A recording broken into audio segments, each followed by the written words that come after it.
Brought to you by ITC Sunrise मसाले, स्वाद बिहार का।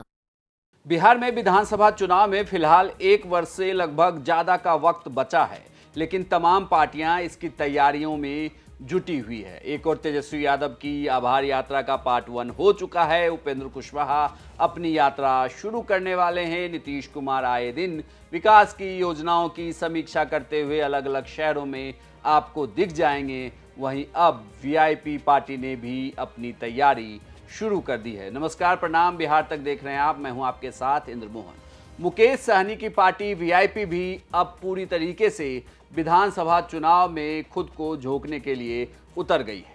पिता की हत्या की वजह से कुछ दिनों तक राजनीति से दूर रहने वाले मुकेश सहनी एक बार फिर से अपनी पार्टी को एक साथ लाने और उन्हें विधानसभा चुनाव की तैयारी में झोंकने के लिए तैयार हो गए हैं। मुकेश सहनी आए दिन अलग अलग शहरों में जाकर अपने कार्यकर्ताओं को सोशल मीडिया का इस्तेमाल करना सिखा रहे हैं। लेकिन बड़ी बात यह है कि मुकेश सहनी ने अपने कार्यकर्ताओं को साफ साफ ये कह दिया है कि वो 243 सीटों के लिए तैयारी करना शुरू कर दें।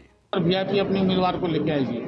बिहार में 243 सीट है। 243 सीट पर इंडिया गठबंधन के तहत मजबूती से हम लोग तैयारी कर रहे हैं। सारे सीट पर हम लोग जीतने के उद्देश्य से काम कर रहे हैं। रहा कि निश्चित तौर पे गठबंधन के साथ हैं, तो कुछ सीट पर वीआईपी लड़ेंगे, कुछ सीट पर आरजेडी लड़ेंगे, कुछ सीट पर कांग्रेस पार्टी लड़ेगी, कुछ पे हमारे लेफ्ट के साथी लड़ेंगे। तो वो हम लोग आने वाले समय में डिसाइड होगा। पार्टी हमारी जितनी मजबूत होगा उतने मैक्सिमम सीट पर हम लड़ेंगे और हर पार्टी का कोशिश होता है कि मैक्सिमम सीट लड़े, तो हमारी भी कोशिश होगा मैक्सिमम सीट लड़े और 243 सीट पर हम तैयारी करें। मुकेश सहनी फिलहाल लोकसभा चुनाव के दौरान वो इंडिया गठबंधन के साथ थे, यानी कि तेजस्वी के साथ। आपने उन्हें हेलीकॉप्टर पर चुनाव प्रचार करते हुए देखा होगा। मछली खाने से लेकर संतरा खाने तक की उनकी वीडियो आई थी। साथ ही इस चुनाव में उनके प्रचार से वोट पर भी काफ़ी असर देखने को मिला।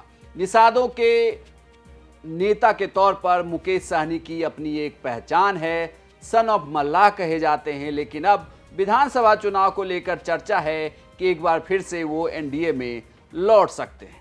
अगर आप मुकेश सहनी के पार्टी की राजनीतिक इतिहास की बात करें तो लोकसभा चुनाव महागठबंधन के साथ और विधानसभा चुनाव एनडीए गठबंधन के साथ लड़ते रहे हैं। हालांकि अभी तक के उनके बयानों के अनुसार ऐसा दिख नहीं रहा है, लेकिन ये कहा जा रहा है कि वो जेडीयू के साथ वापसी कर सकते हैं एनडीए में। वो जेडीयू के सहयोगी के तौर पर एनडीए से जुड़ सकते हैं। हालांकि ये देखना होगा, क्योंकि विधानसभा चुनाव में फिलहाल वक्त है। लेकिन 243 सीटों पर कार्यकर्ताओं को तैयारी करने के लिए कहकर मुकेश सहनी ने एक बार फिर से ये बता दिया है कि उनकी पार्टी भी अगले विधानसभा चुनाव में फिर से पूरी तैयारी के साथ चुनावी मैदान में उतरने वाली है।